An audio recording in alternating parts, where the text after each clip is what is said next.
Good morning and thank you for joining us. My name is Maddie Fennell and I'm the Teacher of the Year for the state of Nebraska this year.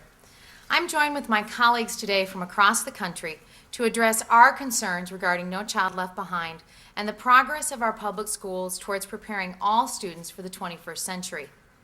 Could I please have all the Teachers of the Year in attendance today stand for just a moment?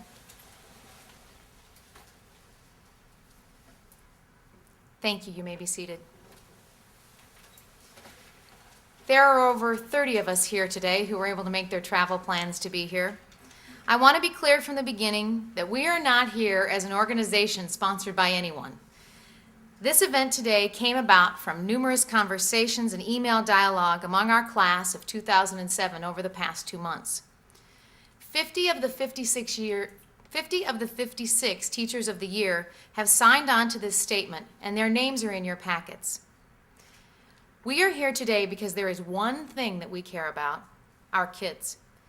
We know that America's public education system is in need of repair. Yet classroom teachers have been denied a seat at the table when it comes to shaping and implementing the most influential education reform, No Child Left Behind. We want to be partners at that table. Closing achievement gaps isn't just a slogan to us, it's our passion. As educators who have been honored by their state as dedicated professionals who exemplify quality teaching, we are here today to offer our time and talents, first to reshaping the reauthorization of No Child Left Behind, and then to get about the real work of reshaping America's schools so that they're ready for the 21st century. As teachers, we applaud the intent behind NCLB. We want to thank President Bush for creating a dialogue on closing achievement gaps. We believe that the positive components to NCLB include focusing student time on academic achievement, setting a goal of closing achievement gaps, collecting and disaggregating data so that pockets of low-performing students are not hidden, reporting concrete information to parents and to the public. However, NCLB has been fraught with numerous deficiencies that must be addressed before it is reauthorized. As Teachers of the Year, we call on Congress to join as partners with classroom teachers in the efforts to reform No Child Left Behind. Yesterday, we were honored to be at the White House with President Bush, who told us that NCLB wouldn't be working without really dedicated teachers making sure our children learn. We do believe that NCLB has positive aspects, but as dedicated teachers, we feel it is our professional responsibility to call for changes and to stress that teachers need to be included in these important conversations. Please leave no teacher behind. We have given you a statement outlining 10 specific points that we believe need to be addressed. Underlying these 10 points is our belief that if No Child Left Behind is going to fulfill its purpose, classroom teachers need to be at the table with lawmakers, parents, community members, and other stakeholders committed to the same goal: giving America's children the schools that they deserve. In your press packets are 10 key changes we believe need to be made before reauthorization. While we believe they are all of equal importance, we would like to highlight 3 of them this morning. To talk about highly effective teachers, I would like to introduce my colleague Leanne Stevens, Teacher of the Year from the state of Minnesota, and Suzanne Frensley, Teacher of the Year from Tennessee.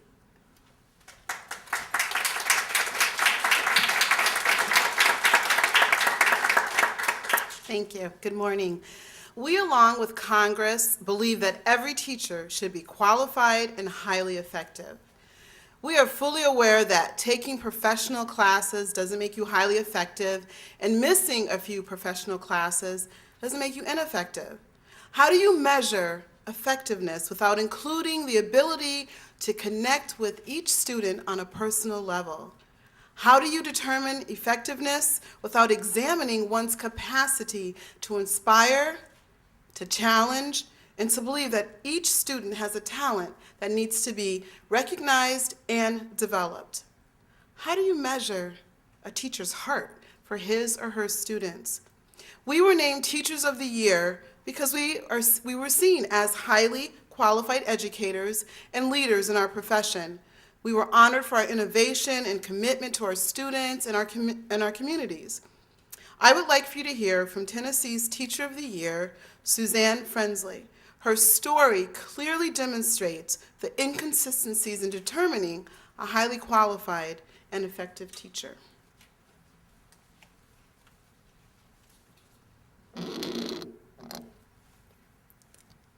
Good morning. In October of 2006, I was recognized by the state of Tennessee as the Teacher of the Year for developing an innovative high school art history program for all children. I initiated this program in the poorest high school in Nashville, and the program continues to grow in the diversity of student population and in high levels of student achievement. 3 days after being named Teacher of the Year, I was informed by the Department of Education that I was no longer highly qualified to teach art history. The state believed that they were compelled to eliminate the art history endorsement due to a No Child Left Behind content rule. Despite a master's degree in education, 45 hours in coursework in art history, and 9 years of teaching art history at the college and high school level, I am no longer highly qualified. Now my school is faced with some difficult decisions. Over 100 students enrolled in art history classes for next year may not be able to take these classes. I am truly heartbroken. I have seen what art history has meant in the lives of my students.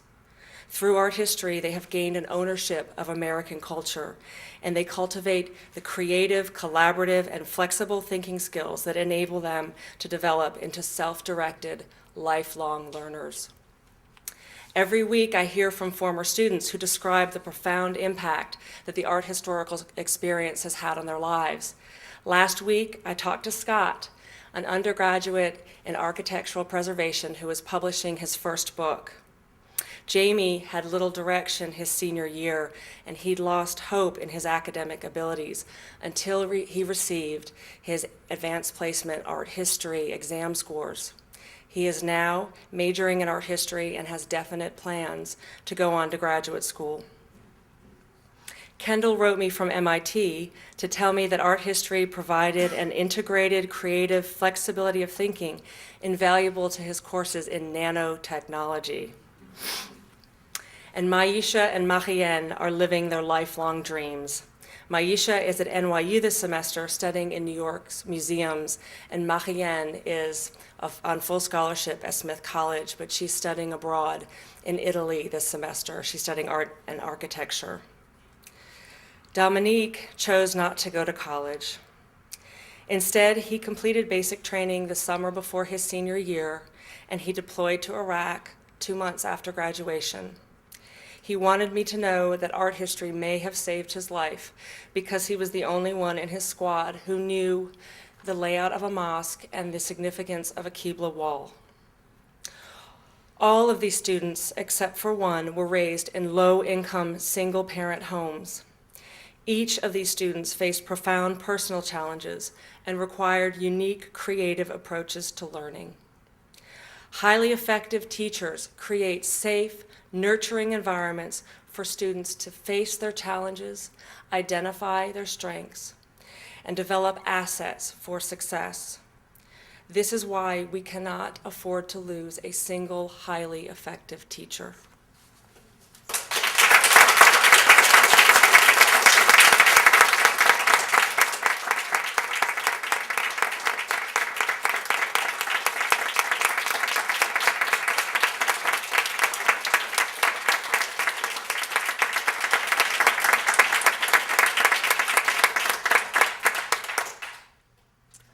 Although heart-wrenching, the situation is not unique to Suzanne.